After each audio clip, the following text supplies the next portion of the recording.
Shalom Ouvracha, chers amis, on va parler de la fête de Purim, et un Purim particulier. Vous savez qu'il peut arriver dans le calendrier, ça arrive régulièrement d'ailleurs, que Purim va s'étaler sur 3 jours. On a l'habitude de Purim sur 2 jours pour les gens qui habitent à Yerushalayim ou dans les villes qui sont fortifiées ou qui étaient fortifiées à l'époque de Yehoshua bin Nun, n'est-ce pas? Et donc les villes non fortifiées qui vont faire donc la veille le 14 du mois de Hadar, le 15 du mois de Hadar pour les villes fortifiées comme Yerushalayim. Voilà, nous qui habitons Yerushalayim, eh ben on fait Purim le 15 du mois de Hadar. Mais il arrive un cas particulier qui est donc le Purim, on appelle ça Purim Meshulash. Milachon, Shalosh. Shalosh, ça veut dire 3. Le Purim qui s'étale sur 3 jours. On a expliqué lorsque le 15 Hadar a lieu un Shabbat, eh bien, on ne va pas lire la Megillah le 15 Hadar puisque c'est Shabbat. Alors, qu'est-ce qui se passe? On lit la Megillah la veille, c'est-à-dire le 14 Hadar. Même si les habitants de Jérusalem, ils ne vont pas faire les autres mitzvot de Purim, parce que pour eux, c'est pas encore Purim. D'ailleurs, je dis pour eux, je dis pour nous, puisque j'habite aussi à Jérusalem. Comme pour nous, c'est pas encore Purim, alors on va juste lire la Megillah la veille, d'accord? C'est-à-dire le 14 Hadar. Et ensuite, on va étaler les 6 mitzvot de Purim, c'est-à-dire, de mémoire, la lecture de la Megillah, le Matanot Laevionim, le Mishloach Manot, le Mishté, le festin, le Ve'alanissim, dans le Amidal Birkat Hamazon, et la lecture de la Torah spécifique pour Purim. Il y a 6 obligations à Purim que je viens d'égrener. Oui. Et donc tout ça, on va le faire sur 3 jours, en accomplissant combien? 2 par jour. Sur les 6 mitzvot que je viens de vous citer, je répète, Kriyat HaMegillah, je dis en français, comme ça c'est peut-être plus facile pour ceux qui ne sont pas familiers au terme, la lecture de la Megillah, Matanot Laevionim, les cadeaux qu'on va faire aux pauvres, d'accord, nécessiteux, Mishloach Manot, c'est-à-dire des mets, cette fois-ci. Alors Matanot Laevionim, ça va être de l'argent. Mishloach Manot, on en reparlera, ce sont des mets comestibles, également qu'on va faire au moins à 2 personnes. Le festin, qu'on appelle le Mishté, qu'on va faire avec la grande joie. Ve'alanissim, le petit passage qu'on va rajouter dans l'Amida, le Birkat Hamazon, pendant la fête de Purim. Et la lecture de la Torah, on va faire une lecture spéciale qui est en rapport avec Amalek, donc qui sera faite ce jour-là. Eh bien, ces 6 mitzvot, on les découpe pendant 3 jours, 2 mitzvot par jour. C'est de là que vient le nom de Purim Meshulash. Donc, lorsque le 14 Hadar tombe un vendredi, et que le 15 Hadar tombe un samedi, comme j'ai dit tout à l'heure, à Jérusalem, qu'est-ce qui va se passer? On va faire 2 mitzvot. Retenez bien, enfin c'est difficile de retenir. Maintenant vous allez trouver des sites où c'est déjà expliqué, mais bon, c'est bien d'apprendre au moins une fois comme il faut. Donc c'est marqué comme ça ici, on va lire la Megillah le soir puis le matin, et on va donner le Matanot Laevionim, c'est-à-dire les dons aux pauvres. Pourquoi on donne ça le vendredi et pas le dimanche? Vous aurez pu me dire, mais attendez, si on ne peut pas lire samedi, on a qu'à lire le dimanche. Donc ça, je nous dis que les yeux des pauvres sont tournés vers les ministres officiants afin de recevoir l'aumône lors de la récitation de la Megillah. Les nécessiteux, lorsqu'ils voient le Rav ou le Shayar Tzibour qui récite la Megillah, à quoi ils pensent eux? Nous, on pense à la Megillah, on pense au bon plat, on pense à plein. Eux, ils pensent aux dons qu'ils vont pouvoir recevoir, spécifiques pour les nécessiteux. Et du fait que le public est enclin à offrir des dons en rapport avec le miracle de Purim qu'on est en train d'expliquer, alors c'est pour ce faire que on a décidé que c'était le vendredi qu'on fait Matanot Laevionim.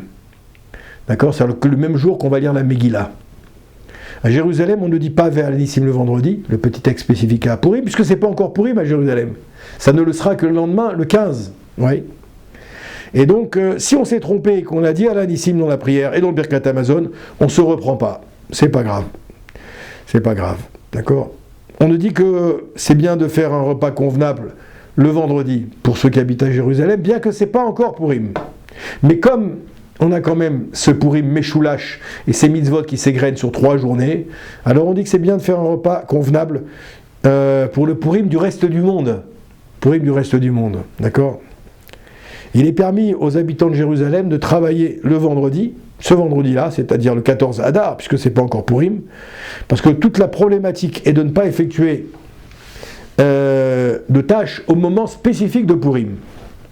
D'accord? On nous dit toutefois, comme ça va être Shabbat, on a le droit de se faire couper les cheveux juste avant l'entrée de Shabbat. Ensuite, on continue par le 15 Adar, le lendemain. Le 15 Adar, bien sûr, c'est un Shabbat. Alors, qu'est-ce qui va se passer Shabbat? Qu'est-ce qu'on va pouvoir faire puisque c'est Shabbat? D'accord? Il reste 2 mitzvot. La mitzvah, la première, c'est Ve'alanissim. Ça ne mange pas de pain, comme on dit. On va pouvoir le faire même Shabbat, dans toutes les prières et dans le Birkat Hamazon. Et deuxième mitzvah qu'on peut faire Shabbat, qu'est-ce que c'est d'après vous? Eh bien, je vous donne la réponse. La lecture du Sefer Torah, ça on peut faire Shabbat aussi, bien entendu. Moment de prédilection. Donc, on va sortir 2 Sefer Torah. Oui. Dans le premier, on va lire la paracha de la semaine. Et dans le second, on va lire le Maftir, la section qui est relative à Purim, Vayavo Amalek. Vayavo Amalek. Et on va lire la Haftara, la même que Shabbat Zachor. Dans le reste des villes, c'est-à-dire où eux, normalement, ils ne sont plus dans la fête de Purim, puisque c'était le 14, alors on sortira qu'un seul Sefer Torah. Et la Haftara, c'est celle du Shabbat normal, Ragil, ordinaire, si on peut parler du Shabbat ordinaire. On ne dira pas Ve'alanissim ce jour-là, ouais. Et si on s'est trompé, qu'on l'a dit Ve'alanissim, alors on est quitte de son obligation, on n'a pas besoin de se reprendre. Pourquoi? Parce qu'on est dans le sujet. Un jour avant ou un jour après, mais on est dans le sujet. Okay? Un habitant de ville sans muraille, qui va voyager le vendredi jusqu'à Jérusalem et qui sait qu'il va passer le Shabbat là-bas, après avoir fait les mitzvot de Purim chez lui le 14 Adar, eh bien, il ne montera pas à l'Haftorah au Maftir le Shabbat. Pourquoi? Parce que lui, il n'est pas concerné par ce Shabbat-là spécial aux habitants de villes fortifiées avec des murailles, donc Jérusalem. Par contre, s'il est appelé par son nom, comme on a l'habitude de faire les Ashkenazim, alors il sera autorisé à monter. Donc il faut être pointilleux sur le fait de rajouter un plat minimum pour l'honneur de Purim.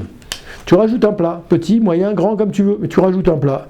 Et boire un petit peu plus que la coutume, en souvenir du miracle.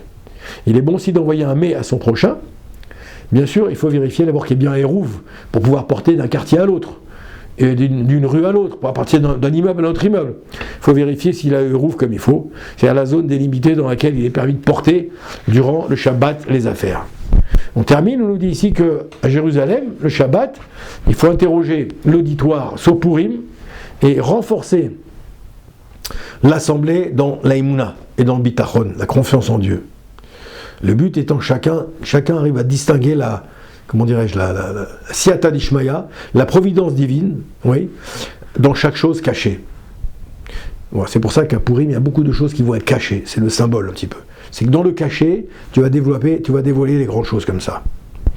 Donc ce Shabbat, en vérité, le Shabbat, les Chachamim, ils ont interdit de transporter la Megillah également. Pourquoi? Parce que cette Megillah, elle est mouxée. Elle n'est pas normalement, c'est pas un objet qu'on a besoin pour Shabbat, puisqu'on ne lit jamais la Megillah dedans. Donc nos sages nous disent, tu ne peux pas le prendre, etc., mais tu peux par contre le déplacer si tu as besoin. Pour prendre un endroit, etc. Si on l'a laissé en plein milieu de la salle à manger, on l'a laissé sur la table, où madame est en train de travailler, de préparer le repas. Donc ça, on pourra le bouger dans tous ces cas-là. Ok, et on a le dernière chose, ça se passera donc le dimanche, vendredi, samedi, dimanche.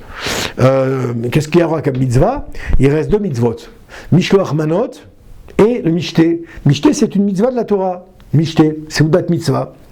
Oui, donc ça c'est les deux mitzvot supplémentaires qui vont rester également à l'époque de Purim et quand on va lire le texte Ve'alanissim, etc. Voilà. Et donc je crois que j'ai fait un petit peu le tour, j'espère que ce sera clair pour vous. Une des raisons pour laquelle on a repoussé le repas de Purim au dimanche, on aurait pu le faire peut-être un autre jour, puisque c'est décalé pour décaler. Eh bien en vérité, plutôt que de le faire Shabbat, eh bien c'est marqué que le repas doit se dérouler un jour que nos Chachamim nous ont désigné comme joyeux. Et la joie du Shabbat, elle n'a pas été fixée par les Chachamim, elle a été fixée par Dieu lui-même.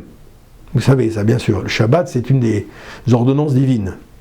Et donc, comme nos sages l'ont expliqué, ils ont dit, le jour de votre joie, c'est quoi? C'est quoi le jour de joie? C'est le jour du Shabbat. Le jour de Shabbat, nos Chachamim l'appellent, et les Koubalim l'appellent le jour de joie par excellence. Et donc c'est la raison pour laquelle on dit dans la prière, on dit, comment ça s'appelle ça? Réjouissez-vous de sa royauté, les gardiens du Shabbat. Voilà. Et donc on termine, à Jérusalem on ne dit pas le vidouille, donc vidouille c'est quand on va taper sur la poitrine pour exprimer les fautes qu'on a pu faire, eh bien on ne dira pas le vidouille de l'énumération des fautes, dimanche, donc parce que dans la prière, en vérité, dans la prière du matin et celle d'après-midi, c'est un jour de festin et de réjouissance. Donc comme le matin et l'après-midi c'est un jour de réjouissance, on ne va pas l'attrister en rappelant des passages douloureux du clan d'Israël et l'aspect pécunier, comment ils vont pouvoir acheter ces choses-là pour être réhabilités dans le peuple d'Israël. En ce qui concerne les autres villes en dehors de Jérusalem, certains ils ont l'habitude de le dire, d'autres non. Donc chacun fera selon ses coutumes. Moi je ne suis pas là pour imposer des choses, je suis là pour expliquer des choses. Baruch Hashem l'Olam, amen, amen, portez-vous bien.